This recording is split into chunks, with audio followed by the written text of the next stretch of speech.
बिस्मिल्लाहिर्रहमानिर्रहीम। शुरू करूँ? बिस्मिल्लाहिर्रहमानिर्रहीम। बेटा आज हम लेक्चर 2 कर रहे हैं इस चैप्टर का, और इसमें लास्ट टाइम तो हमने ये डिस्कस किया था कि Cartesian component of velocity and acceleration आज हमारा टॉपिक है, और ये इसके बारे में इसके साथ हम डील करेंगे tangential and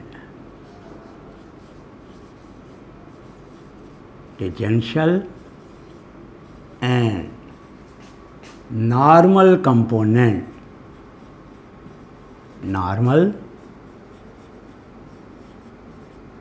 components of velocity and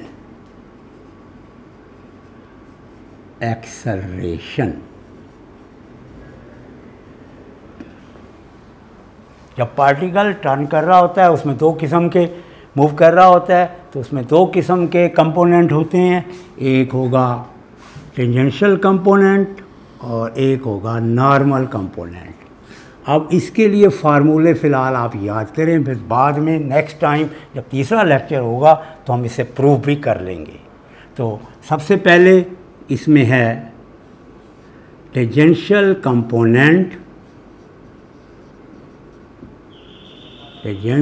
components of velocity. ये हमें फार्मूले के तौर पर पहले याद होना चाहिए। और तो इसके लिए v को हम लिखते हैं v इंटू टी, और यहाँ पर हम फिर ये कह सकते हैं कि टेंजेंशियल कंपोनेंट,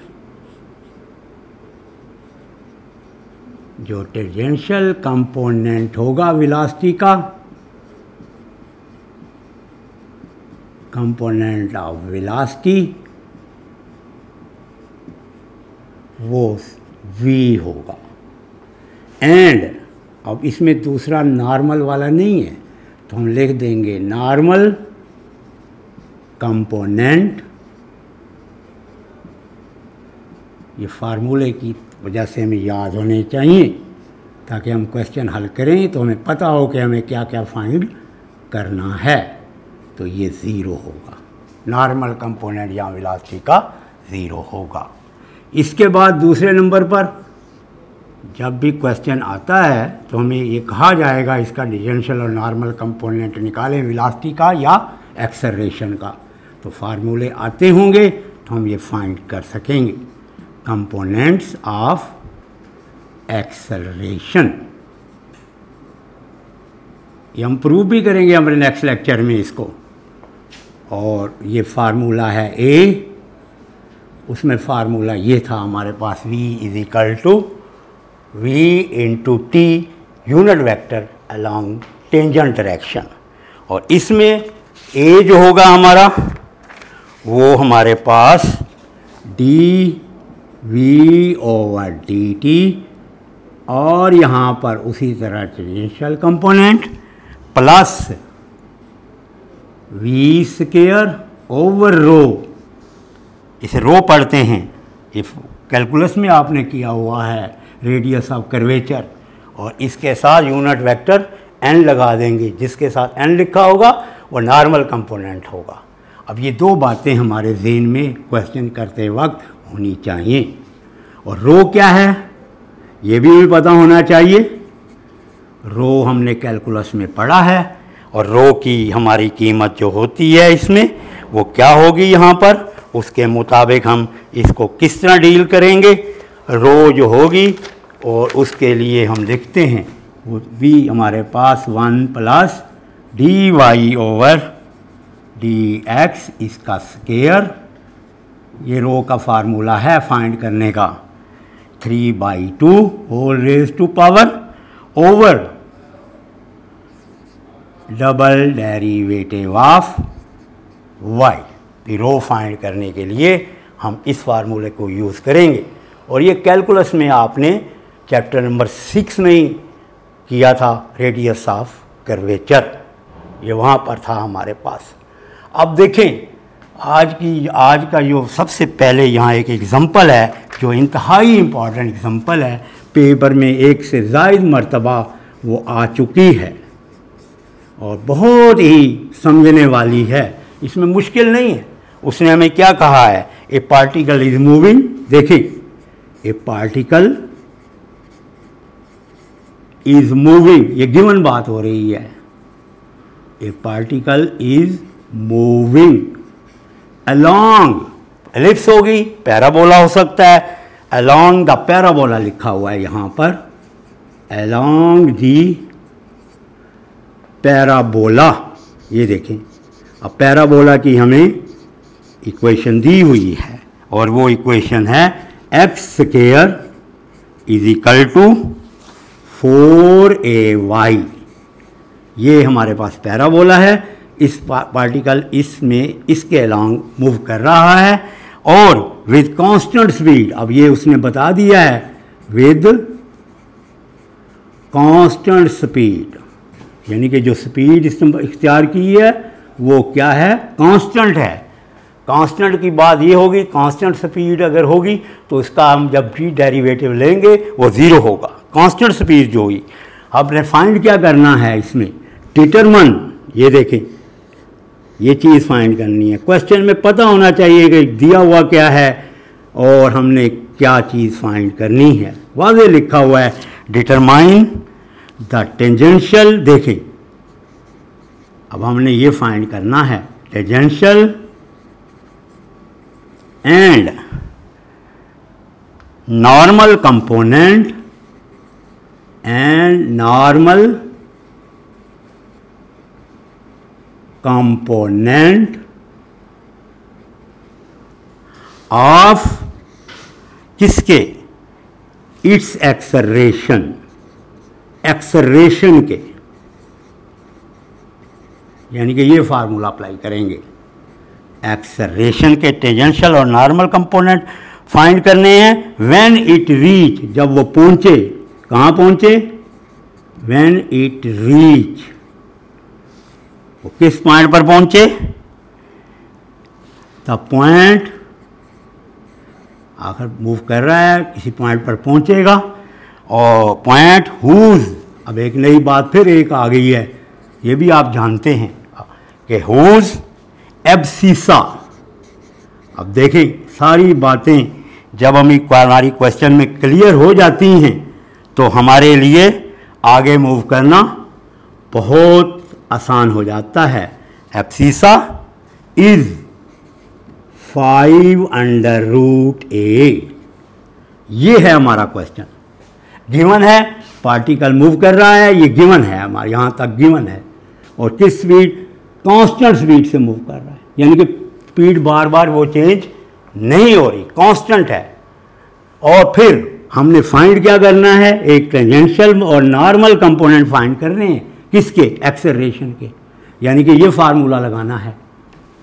और जब वो कहाँ पहुँचे, ऐसे पॉइंट पर पहुँचे जिसका एब्सिसा 500√a हो। एब्सिसा एक्स कंपोनेंट को कहते हैं। जब हमारा पॉइंट, ये P अगर पॉइंट है, एक x होता है एक y होता है, तो x component, x is called abscissa, हमें x दिया हुआ है, is called abscissa, y coordinate कहते हैं, लेकिन हमें उसने सिर्फ x बताया है कि x जो है वो हमारा क्या है, एब्सिसा है, यानी कि x की जगह हम ये लिखते जाएंगे। तो ये हमारा क्वेश्चन है। फिर देख लें, जिस तरह हमने कल कार्टेशियन कंपोनेंट किया था उसी तरह बिल्कुल वो भी वेलोसिटी के और एक्सेलरेशन के थे। आज tangential and component of velocity और एक्सेलरेशन है हमारा टॉपिक, और इसमें वेलोसिटी का सिर्फ एक ही टेंजेंशियल कंपोनेंट है, नॉर्मल कंपोनेंट वेलोसिटी का है ही नहीं यहाँ पर, लिहाजा वो ज़ीरो होगा। और इसी तरह एक्सेलरेशन के ये जो होगा ये टेंजेंशियल कंपोनेंट होगा, ये नॉर्मल कंपोनेंट होगा, और यही दो बातें हमने फाइंड करनी है। अब इसको तो फाइंड करना बहुत ही आसान होगा, लेकिन अब इसमें रो भी फाइंड करना पड़ेगा। रो को हम इस फार्मूले से फाइंड करेंगे। क्लियर? अब देखिए ये बहुत इंपॉर्टेंट सी एग्जांपल है। इसी तरह का एक क्वेश्चन भी है, क्वेश्चन नंबर 4, वो कर लें या ये कर लें। एक्सरसाइज में क्वेश्चन 4 भी यही है, यही कुछ है, लेकिन वो इससे ज़रा आसान है। इसमें एक बात ये थी कि इसमें एब्सिसा का जिक्र था, इसको मैं एक्सप्लेन करना चाह रहा था। अब सोल्यूशन क्या होगा इसका, और सोल्यूशन में सबसे पहले हम टेंजेंशियल कंपोनेंट निकाल लेते हैं। अब हम ये जानते हैं इसमें, और इसके अंदर हमारे पास क्या है, एक्स स्क्वायर, इसको एक नाम दे देते हैं, x square is equal to 4ay। ये हमारे पास कर्व है जिसके अलॉन्ग पार्टिकल मूव कर रहा है, इसका नाम मैं 1 रख लेता हूं। और हम ये भी जानते हैं कि एक्सेलरेशन जो होगा इस केस में ये इस्तेमाल करेंगे, dv/dt into T small T, ऊपर इस कंपोनेंट के ऊपर इसका साइन लगाएंगे, फिर v²/ρ और इसके साथ ये नॉर्मल कंपोनेंट होगा। तो ये हमारे पास 2 इक्वेशनें पड़ी हैं, इसके मुताबिक हम अमल करेंगे। सबसे पहले तो dv/dt अगर निकालें, क्योंकि हमें ये कहा गया है इसकी स्पीड क्या है, कांस्टेंट है, और कांस्टेंट का डेरिवेटिव 0 होता है, तो dv/dt क्या होगा, 0 होगा। इसका तो काम ख़त्म हो गया। तो हम क्या लिखेंगे, सिंस पार्टिकल, सिंस जो बात दी होती है उसे सिंस लिखते हैं, सिंस पार्टिकल जो है वो मूव कर रहा है constant speed, move with constant, ये देखें वाज़े बता दिया गया है, कांस्टेंट स्पीड v, सो dv/dt जो होगा वो 0 होगा। तो यहां से हम ये कह सकते हैं, यहां से हम फिर ये कह सकते हैं, और इसके मुताबिक अमल करते हुए हम आगे मूव कर सकते हैं। और वो ये क्या है हमारे पास, हम यहाँ पर ये कह सकते हैं यहाँ से कि यहाँ से फिर हम ये कहेंगे, दिस सिंप्लाइज टेंजेंशियल कंपोनेंट, एक चीज़ हमने फाइंड कर ली, tangential component of acceleration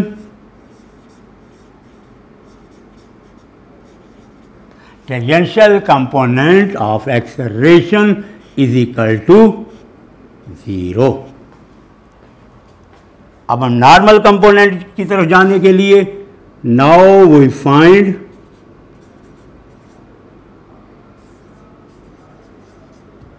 row, and that is equal to 1 plus dy/dx इसका स्क्वायर, और ये 3/2 divided by double derivative of y with respect to x। इसको यूज़ करके पहले हम ये फाइंड करेंगे, फिर हमें ये फाइंड करना हमारे लिए आसान हो जाएगा और हम आसानी से इसको फाइंड कर लेंगे।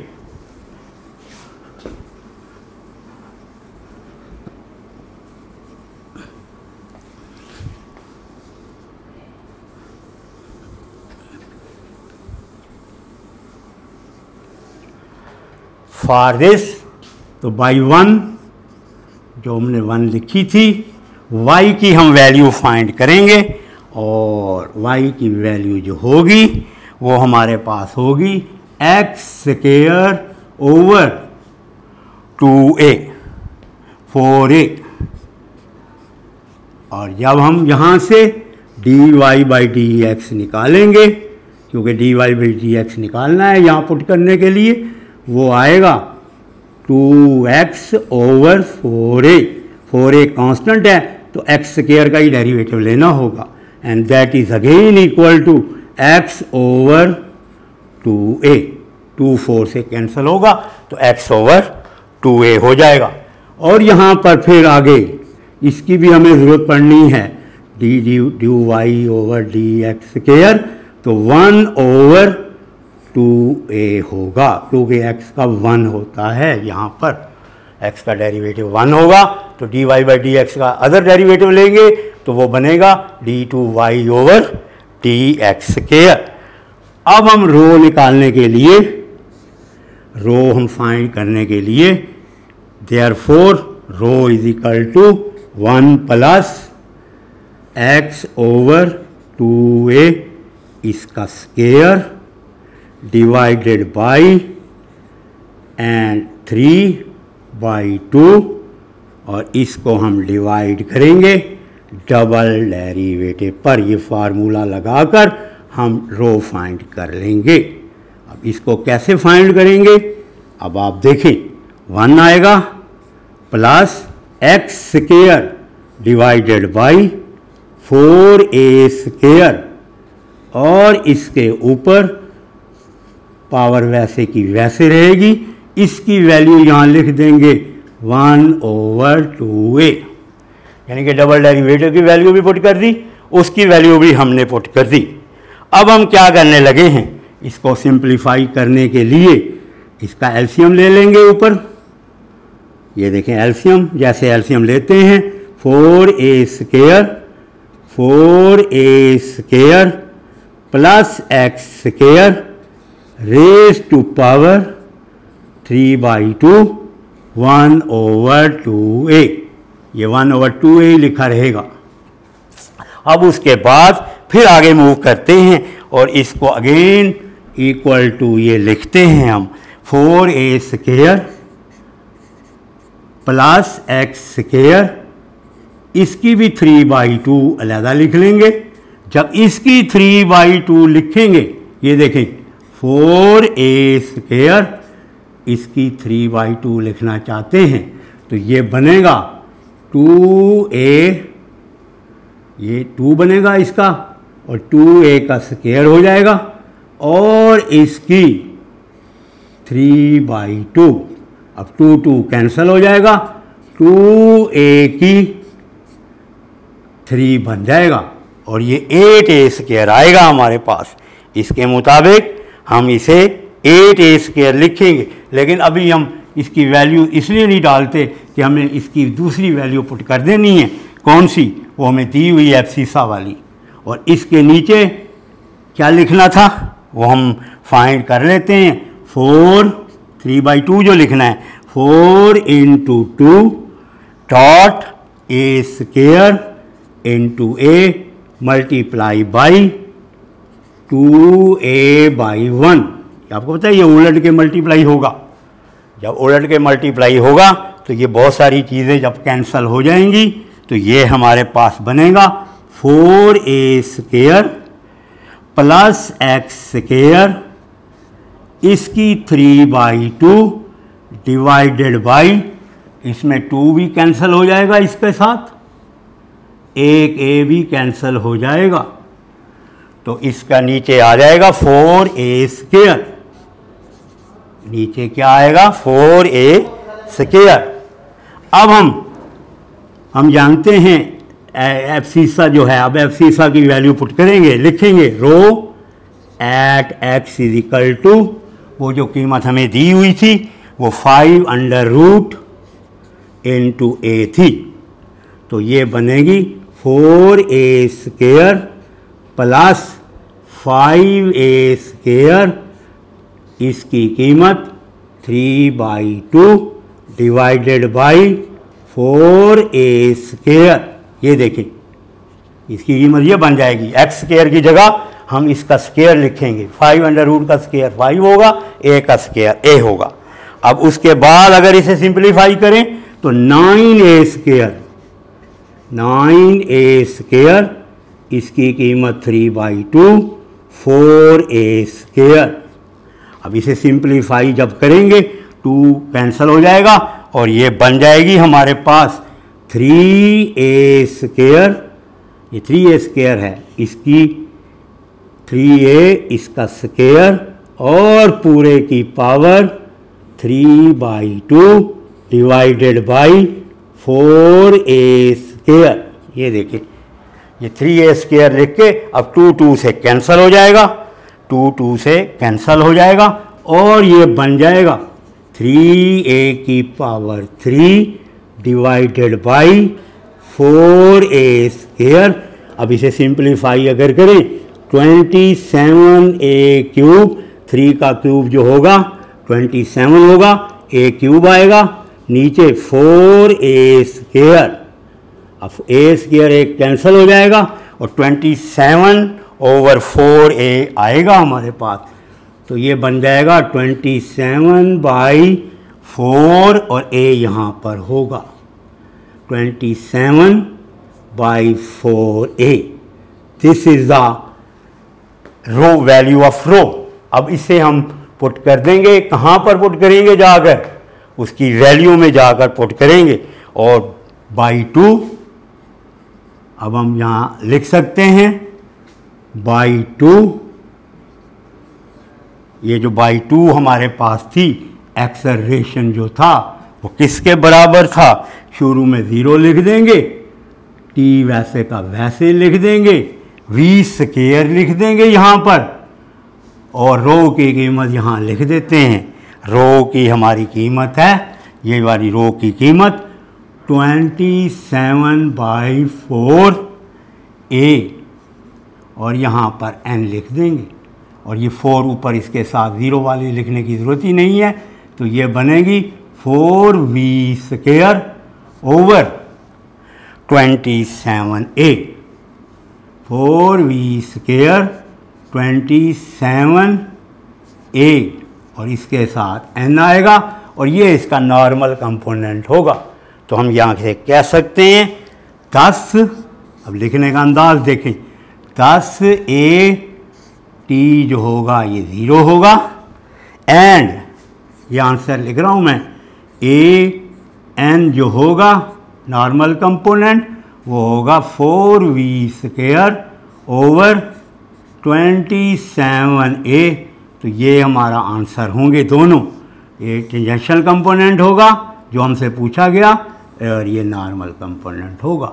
इसमें सिर्फ रो हमें फाइंड करना पड़ता है। रो हमने कैलकुलस में भी बार बार फाइंड किया है, रेडियस ऑफ कर्वेचर को कहते हैं। तो इसके मुताबिक हम इसे सॉल्व करते हैं। Any question please.